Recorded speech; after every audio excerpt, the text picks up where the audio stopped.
What's going on, everybody? Excuse me, I got a cold. In a previous video, I went over how to measure your subwoofer, the motor, the basket, to know what parts you'll need that'll fit, and that way you can source your parts. And then in that time when you ordered them, you should have cleaned your spider and basket, your spider and your surround landing on your basket. Taking it down to bare metal or aluminum, whichever you have. So in this video, I'm just going to go over some of the things you'll need to have on hand to recone your subwoofer. Some of these things you don't have to have. These are just things that I use. Some of the things I use, and hopefully that will, that will help you out. You're gonna need your calipers. Excuse me. You're gonna need your calipers so that you're gonna be measuring your winding width of your voice coil, the wind height, to find the center of your coil, so that it can ride in the center of the gap.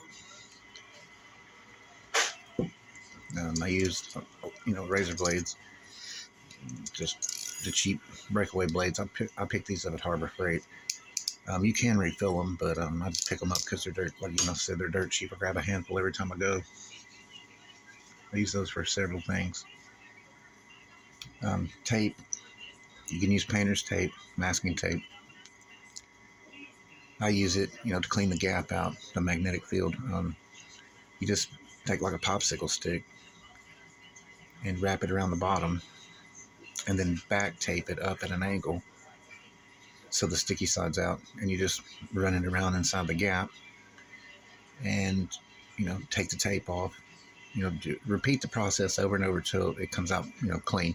You don't even want any ferrous material down in it that is this magnetic, that could be down in the motor down there. It could work its way up. It could rub the coil. It could cause a lot of issues. So you don't want to, I use that for that. Also, I use the tape, and I'll go over that one in just a bit. Disposable gloves. I use them, you don't get glue on your hands. And also rubbing alcohol. Once you've got your basket landings prepped, clean it with alcohol and a paper towel. And with the disposable gloves, just not getting the adhesives and stuff on you. Oil and stuff on your fingers, wherever it touches those surfaces, handling it can cause that glue or adhesive not to bond properly there. You want a good, clean mating surface. You're going to want something to shim your voice coils with. Printer paper works just fine. You can buy actual voice coil shims from your vendor that you source your parts from usually. You can use cardstock, mylar sheets that go inside folders. You can cut them down, index cards, so forth. Just anything, material you have that you can shim the voice coil, properly in the gap. And like I said, paper towels just to wipe up stuff and, for things like that.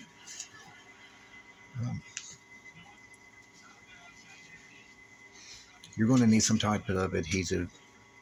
If you're using, CA glue, I use medium thick. It's just a personal preference.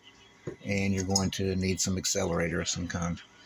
I don't use a lot of CA glue, and I prefer epoxy. I just think the tensile strength is much stronger. But I do use CA glue. There's nothing wrong with using it. That's just my personal preference. What I'll do with CA, once I've got my coil shimmed and my spider slid down, I'll put a thin bead around the top, just a small one, and then use a Q-tip to go around. As you can see, you just go around the joint with a thin bead, and then just hit it with a little accelerator. Don't use a lot of accelerator on CA, just a tiny bit. It'll set up a little bit. That surface part will set up a little bit. It'll take a little longer to set up, a minute or two. But if you hit it overkill, you can cause it to like craze and crack, and it'll make it more brittle. The thing with CA glue is whatever you put down and you hit it on, like say from the top, and then you're able to hit it from the bottom, it's only setting up the top and bottom. It's still wet in the middle, so it's going to need time to cure. Usually about 24 hours for that, to get all the way, dry all the way through. Um, so I'll do that. I'll just put a thin bead down a CA and, use a Q-tip, hit it. And then after a minute or two, I'll pull it out, the spider and coil assembly, and, set it down, turn it upside down, put epoxy down, and then take the Q-tip and make me a nice bead and let it sit for 15, 20 minutes, flip it upright and to do the same. The Q-tips, just make for a clean joint, the appearance, and it also disperses, whatever you're using, CA or epoxy, it disperses it out more evenly. Um,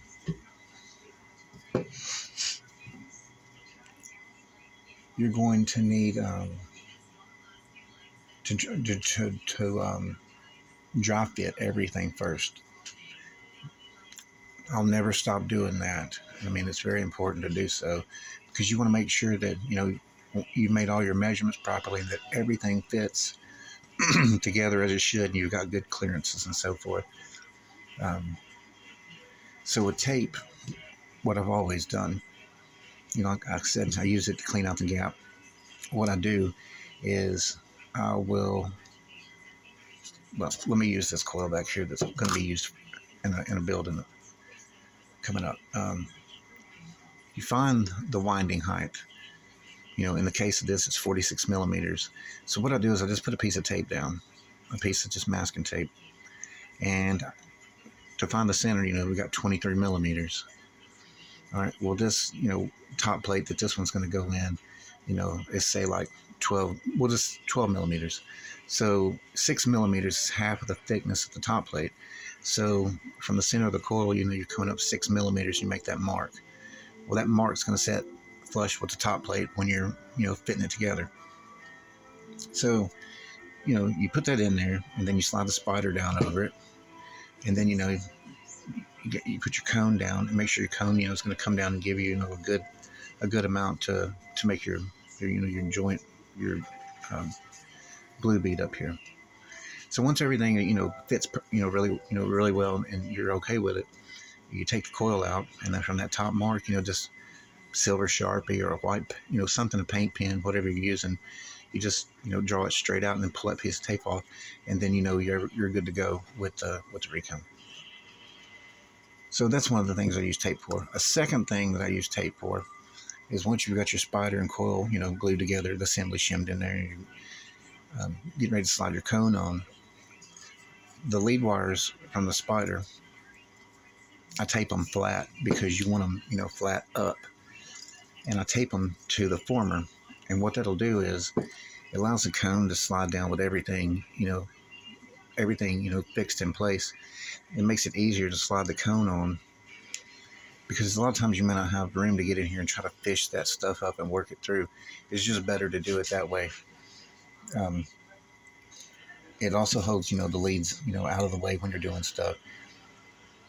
And also when you slide your cone down and, you're spinning it a little to line the holes up in the basket to the surround, the leads aren't, walking all over the place. So that's just some of the things for the tape. You're going to need a soldering iron or soldering gun. I use the like the pencil type. And you're going to need flux and you're going to need solder.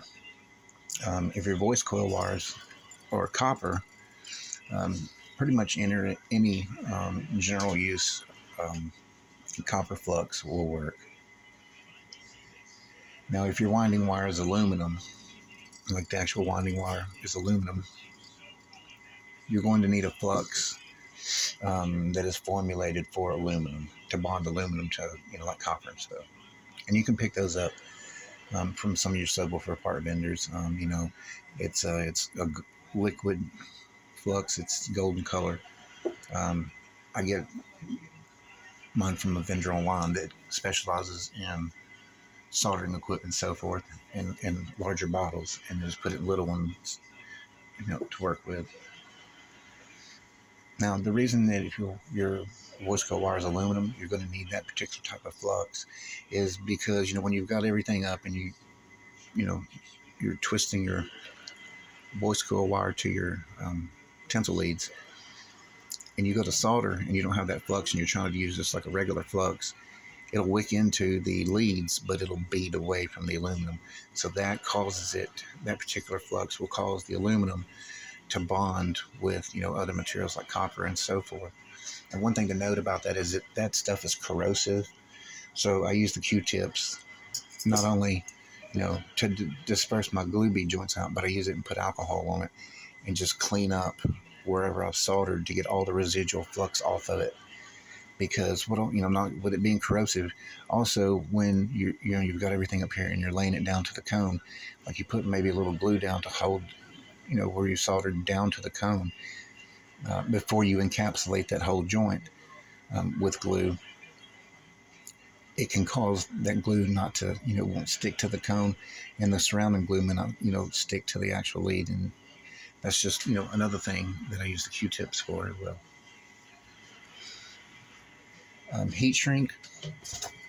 I buy heat shrink all the time, and I keep containers and just different lengths cut in it.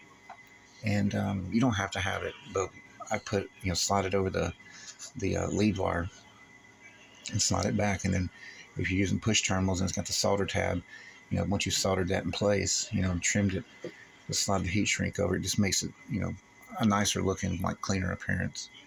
If you're doing direct leads, it's a must. Once you solder everything together, slide it up over your solder joints. So hopefully this will help you. I mean, I'm sure I missed a few things here and there. These are just some of the basic things. Also maybe some needle nose pliers, because sometimes you need to get in, hold something. If you're in, for whatever reasons. Maybe some side cutters. To clip your lead wires off and stuff, the excess.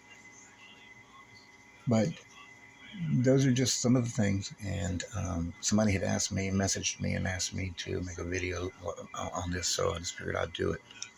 And in in a future video, we're gonna get into these older 1508s with some newer parts to update the performance on those. So I appreciate you watching, and I'll see you on the next one.